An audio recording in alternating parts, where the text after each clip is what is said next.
먼저 사사기를 시작하면서 사사기의 배경에 대해서 우리가 좀 알 필요가 있겠죠. 오늘 사사기의 배경을 사사기 1장 1절을 시작하면서 먼저 이렇게 우리에게 가르쳐 주고 있는데 1절을 보시면 뭐라고 말씀합니까? 여호수아가 죽은 후에. 그리고 사사기 마지막 절을 보시면 21장 25절을 보시면 이렇게 되어 있습니다.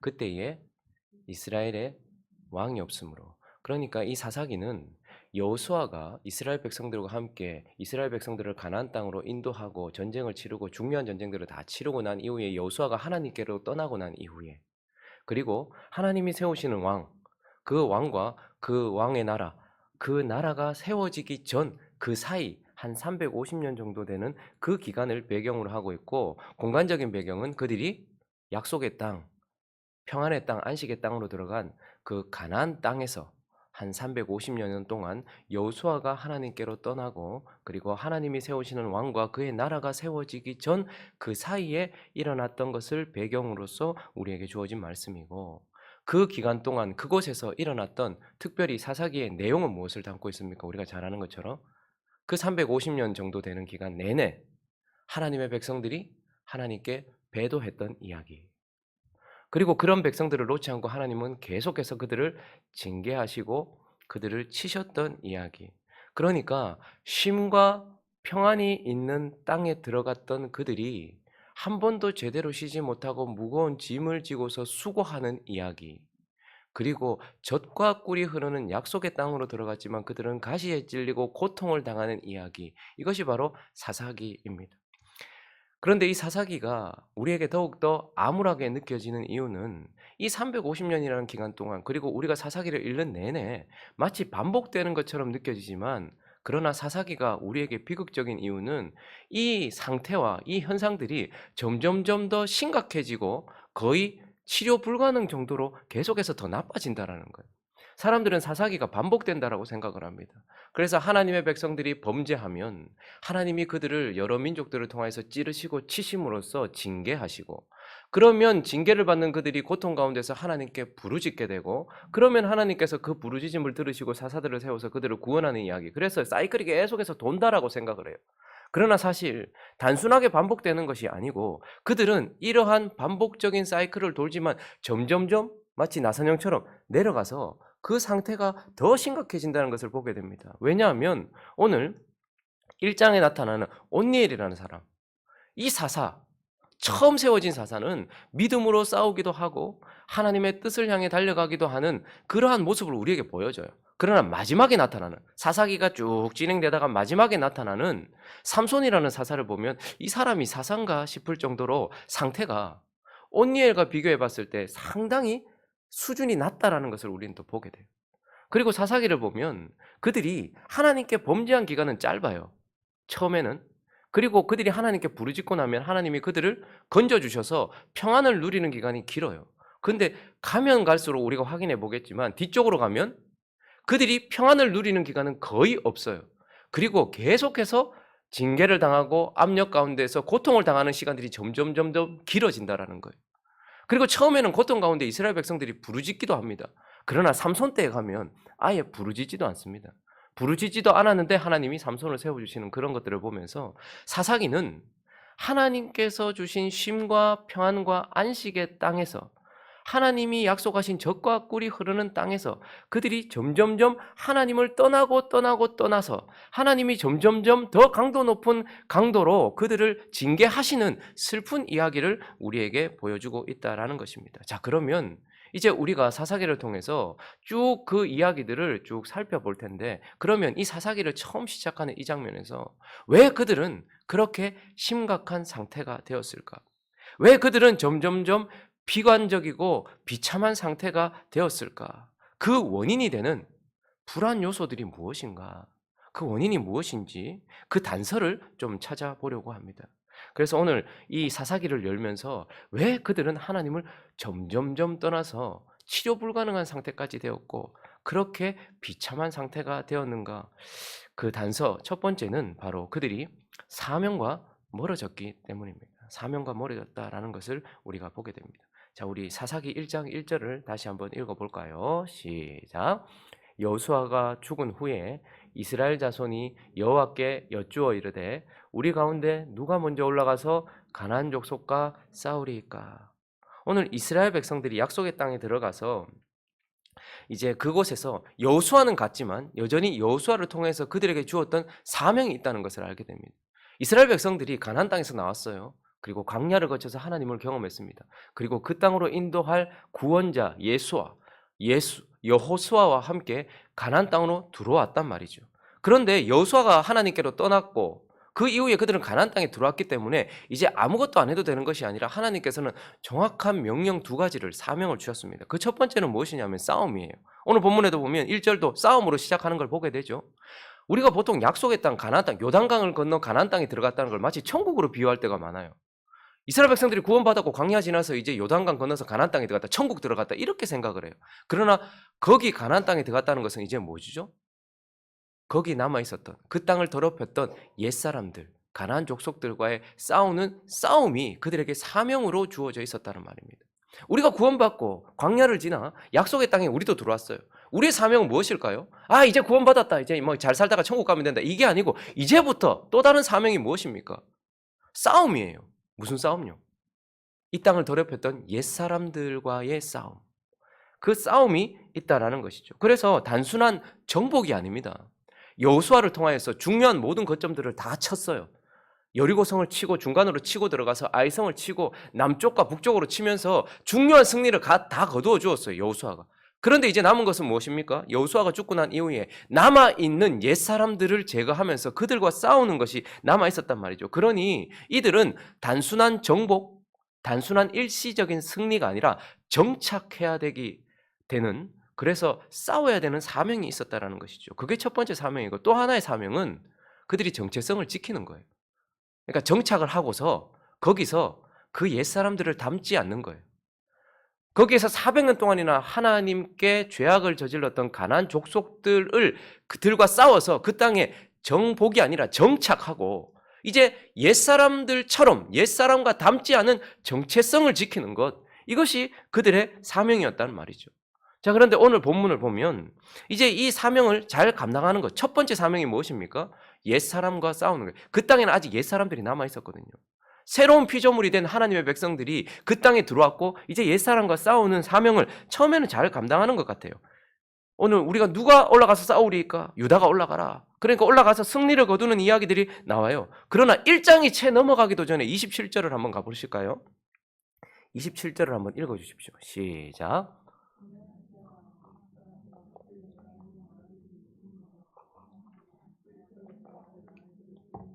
돌과 그에 딸린 마을의 주민들과 아블람과 그에 딸린 마을들의 주민들과 무깃도와 그에 딸린 마을들의 주민들을 쫓아내지 못함에 가나안 족속이 결심하고 그 땅에 거죠.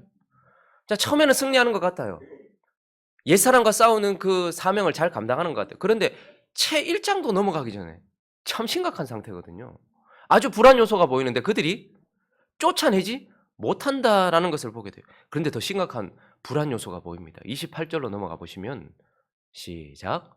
이스라엘이 강성한 후에야 가나안 족속에게 노역을 시켰고 다 쫓아내지 아니하였더라라고 말해요. 그러면 이스라엘 백성들과 옛사람 가나안의 싸움은 군사력의 싸움이 아니었습니다. 믿음의 싸움이었어요.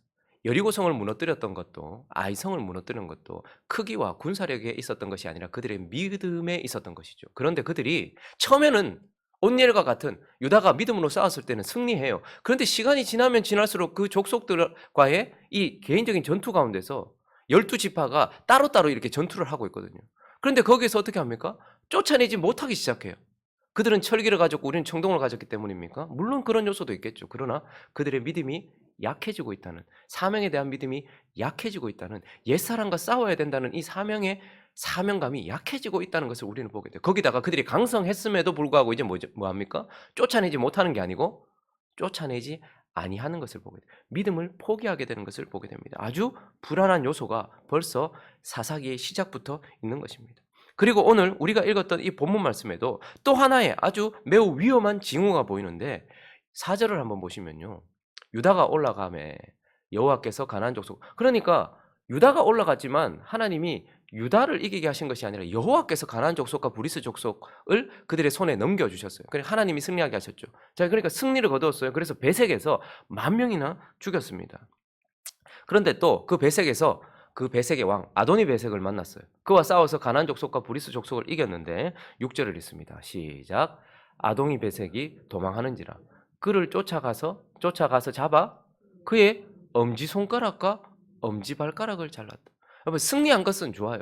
하나님이 옛사람을 친다라는 것은 이스라엘 백성들, 새로운 피조물이 된 새로운 이 주인이, 이제 이 땅의 주인이 옛사람을 치는 것, 그래서 하나님의 공의를 드러내는 거 좋아요. 그런데 저게 공의를 드러내는 것 같은데 승리하고 나서 그들을 쫓아가서 엄지손가락과 엄지발가락을 잘랐대요.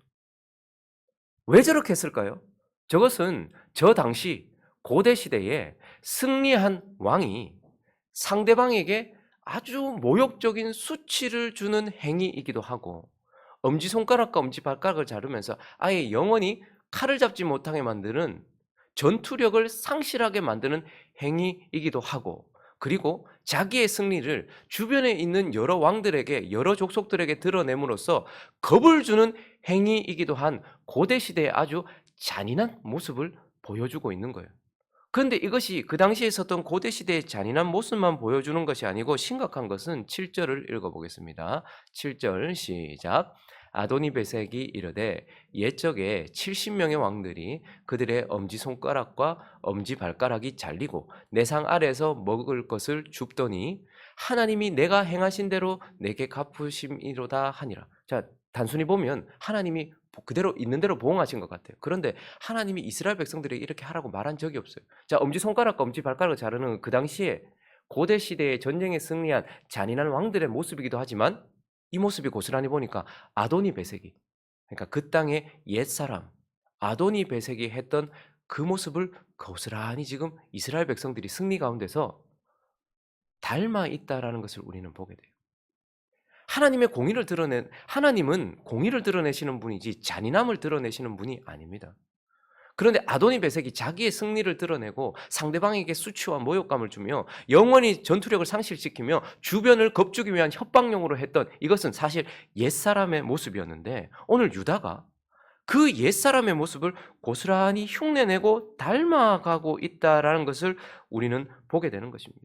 그러니 지금 벌써 사사기를 시작하면서 왜 그들은 이렇게 심각한 상태로, 왜 이렇게 비참한 상태로 사사기를 마쳐야 했는가, 그 불안 요소를 하나 찾아본다면 그들이 하나님이 주신 사명과 점점 멀어지고 있다라는 것을 우리는 보게 되고, 우리의 사명도 무엇이죠? 여러분, 저와 여러분이 구원을 받았어요. 하나님이 저와 여러분을 어디로 보내셨습니까? 여호수아와 함께 우리의 약속의 땅, 우리 자신에게로 보내셨어요. 근데 이 땅에 와봤어요. 우리가 구원받았어요.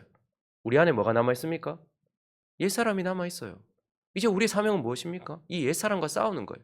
그래서 우리는 계속 믿음으로 내가 죽고 내 안에 그리스도가 사시도록 이 땅에 옛사람을 제거하는 싸움을 해야 돼요. 근데 그 싸움에서 점점점 멀어지고 있는 것과, 그리고 구원받았는데 처음 은혜 받았을 때는 참 뜨겁고 좋은데 시간이 지나면 지날수록 예수 믿기 전이나 똑같은 거, 옛사람과 똑같은 모습, 그 옛사람을 닮아 있는 모습, 정체성이, 예수 믿는 정체성이 하나도 드러나지 않고 예수 믿기 전이나 예수 믿은 후나 비슷한 그러한 모습을 보여주고 있는 불안 요소를 우리는 첫 번째 보게 되는 것입니다. 그리고 또 하나, 오늘 본문을 통해서 왜 사사기가 이렇게 비참한 이야기로 점점점 상태가 악화되면서 그렇게 끝이 나게 되는가? 그 불안 요소 두 번째는 바로 왕과 멀어지고 있기 때문입니다. 왕과 멀어지고 있다는 것. 우리 1절을 다시 한번 읽어볼까요? 오늘 본문 말씀 1절 있습니다. 시작. 여호수아가 죽은 후에 이스라엘 자손이 여호와께 여쭈어 이르되 우리 가운데 누가 먼저 올라가서 가나안 족속과 싸우리까? 여러분, 흔히들 사사기 시대가, 사사 시대가 그랬던 이유, 사사기가 그렇게 암울한 이유는 그때 왕이 없었기 때문이다, 이렇게 말을 해요. 근데 진짜 왕이 없었습니까? 오늘 우리가 1절을 보면서 확인을 해요. 여호수아가 죽었어요. 거의 왕과 같은 역할을 감당했던 여호수아, 강력한 지도자가 죽었어요. 그렇지만 죽었다고 해서 혼란이 바로 찾아왔거나 왕이 없는 것처럼 보이지 않아요. 이스라엘 자손이 여전히 어떻게 합니까? 여호와께 여쭈었어요. 그 이전에는 모세를 통해서 일하셨던 하나님이, 이제는 그 모세에 의해 여호수아를 세우셔서 일하셨던 하나님이, 그러나 이제 여호수아가 없어도 이스라엘 백성들이 이제 직접 여호와께 여쭈었다라고 말하고 있고, 2절을 보시면요, 여호와께서 또 그들에게 여호수아가 없어도 그들에게 말씀으로 유다가 올라가라라고 통치하고 있는 것이 보입니다. 그러니까 사사기 처음은 왕이 없지 않았어요. 왕이 분명히 있었다라는 것을 보게 돼요. 그런데 왜 사사기에는 하나님이 모세나 여호수아 같은 지도자를 세우지 않았을까? 하나님이 자기 백성을 끌어내실 때에는 모세라는 강력한 지도자를 세워주셔서 그를 통하여서 자기 백성들을 끌어내 주셨어요. 그리고 모세가 가고 난 이후에는 그의 수종자 여호수아 예수를 그들에게 주셔서 그를 통하여서 하나님이 어떻게 하십니까? 약속의 땅으로 들여보내셨어요. 그래서 그를 통하여 통치하셨어요. 그런데 왜 여호수아는 지도자를 세워놓지 않았을까요? 다음 후계자를 세워놓지 않았을까요? 여호수아가 실수한 것입니까? 하나님이 모세를 세우셨고 하나님이 여호수아를 세우셨어요.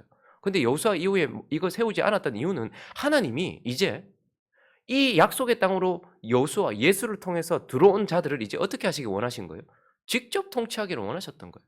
직접 그들의 왕이 되기를 원하셨단 말입니다. 지금까지는 보이던 모세, 지금까지는 보이는 여호수아로 그들에게 왕으로 역할하셨던 하나님이 이제는 보이지 않는 그 모습 그대로 말씀으로 그들을 통치하시기 원하셔서 후계자를 세우지 않았단 말이고, 그래서 우리가 1절을 통해서 확인하는 것은 여호수아가 없어도 그들은 여호와를 왕으로 삼고 그 말씀의 통치를 받고 있었다라는 것을 보게 됩니다. 자, 그러나 2절을 넘어서 3절을 보시면요, 여기에서 우리가 이상한 것을 찾지 못한다면 우리의 신앙도 다시 한번 점검해 봐야 됩니다. 2절을 하나님께서 여호와께서 이르시되 말씀으로 통치하시면 유다가 올라갈지니라 보라 내가 이 땅을 그의 손에 넘겨주었노라 하셨어요. 자, 그런데 3절을 한번 읽어볼까요? 시작. 유다가 그의 형제 시몬에게 이르되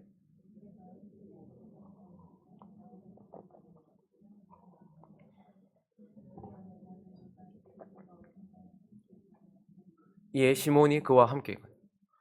이상한 점을 찾으셨습니까? 뭐가 이상합니까? 시몬이 함께 한다는 거예요.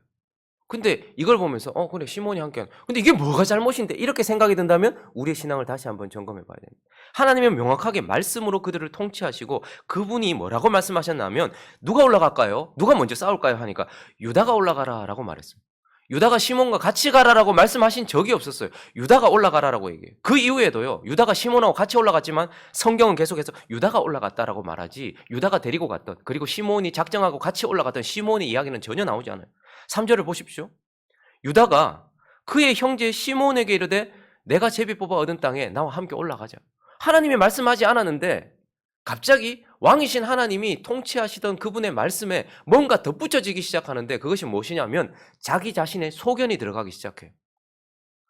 시몬을 왜 같이 갔을까요? 시몬은 유다와 같은 동복 형제잖아요. 거기다가 제비 뽑아 얻은 땅이 유다는 땅이 아주 컸어요. 근데 시몬이 얻었던 땅은 어디입니까? 우리가 여호수아서에서 확인했던 것처럼 유다가 얻은 그 땅에서 그 안에 들어가는 작은 땅이에요. 사실 시몬이 아주 강력한 지파였거든요. 근데 광야를 지나고 시간이 흐르는 동안 이 사람들의 본질이 드러나기 시작했고 그래서 이들 지파의 숫자가 엄청나게 줄어버려요. 아주 약해져 버려요.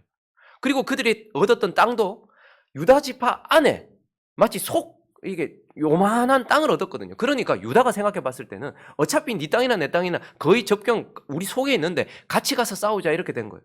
근데 이것이 뭐가 그리 나쁘냐. 어차피 전쟁하는데 쪽수 한 사람이라도 더 있으면 좋은데 어차피 같은 지파 같은 형제인데다가 이 땅을 얻을 때에 우리가 같이 싸우는 게 훨씬 좋지 않을까라는 인간의 합리적 소견이 하나님의 말씀에 덧붙여지고 있는 장면이 우리에게 보여주고 있습니다.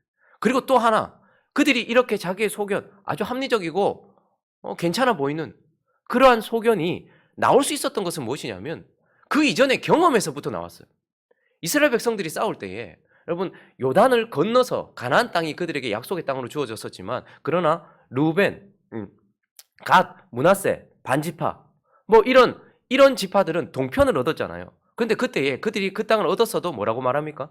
형제들과 함께 싸워서 모두가 다 땅을 차지하기까지 너희는 함께 싸우라라고 얘기했어요. 하나님께서. 그러니까 하나님의 땅을 차지하는 싸움은 그 이전의 경험처럼 다 같이 연합해서 싸워야 된다. 근데 사사기는요. 정확하게 지파별 싸움이에요. 여호수아를 통하여서 전체가 같이 싸웠어요. 그리고 난 이후에는 각자가 자기 지파, 자기 땅을 싸우는 싸움이란 말이에요. 그런데 여기서 이전에 하나님께서 봐라, 전부 연합해서 싸우겠으니까 이번에도 그 경험을 바탕으로 연합해서 싸우는 것이 훨씬 낫다라고 생각하면서 왕이신 하나님의 자리에 그가 슬쩍 옆에 붙더니 왕이신 하나님의 명령에 그들의 합리적인 소견, 특별히 옳은 소견이 쓱 들어가기 시작했다라는 것을 보게 되고, 그러했던 것이 점점점 나중에는 어떻게 될까요? 하나님의 자리에서 하나님을 밀어내버리고, 하나님이 밀리는 분이 아니니까 하나님과 멀어져 버리고, 그리고 자기의 소견을 거기다가 덧붙이는 거예요. 여러분, 이것이 여기서 심각하게 받아들여지지 않으면 위험한 것입니다. 이게 뭐 그렇게 나쁜 것인데, 싸우는데 시몬하고 연합해서 싸우는 것이 뭐가 그래 나쁜데 라고 말하는 것. 별것 아닌 것 같고 아무것도 아닌 것 같은 차이죠. 그러나 이 차이가 시간이 지나면 지날수록 어떻게 될까요? 여러분, 제가 요즘에 제 동기 목사님들하고 이렇게 자주 이렇게 만나서 이야기를 쭉 해봐요. 그러면 우리가 신학교 다닐 때는, 신학대학원을 다닐 때는 다 같이 뭉쳐서 있었어요. 근데 사실 그때도 서로의 다른 점들을 우리가 조금씩 파악했습니다. 우리가 같은 교단에서 같은 신학을 공부하면서 같은 성경을 가지고서 같은 신학을 공부했지만, 그때 서로 의견을 나누고 서로 설교하는 것들을 이렇게 들어보면, 아, 저 사람의 신학은 성경을 이렇게 바라보고 있고 하나님을 저렇게 바라보고 있구나. 아, 이 사람은 또 이렇게 신앙생활을 하는구나. 그때의 차이점이 조금씩 드러났었어요. 그러나 그때에 우리가 서로 연합하지 못할 만큼, 서로 의견을 나누지 못할 만큼, 함께 손잡고 걸어가지 못할 만큼의 차이는 아니라고 생각했어요. 그런데 지금 시간이 꽤 오래 지났죠. 10년이 넘는 시간이 훌쩍 지나버렸어요. 이제 한 15년, 20년을 넘어가는 이 시점에 우리가 서로 만났을 때 도저히 합의할 수 없을 정도의 차이를 우리는 보게 돼요. 갑자기 변한 것일까요? 아니요. 처음에 작았던 그 차이가, 그때는 별것 아니라고 생각했던 그 차이가 시간이 1년, 2년, 3년, 4년, 5년, 10년, 15년을 지나다 보니까 여기에 와 있는 거예요.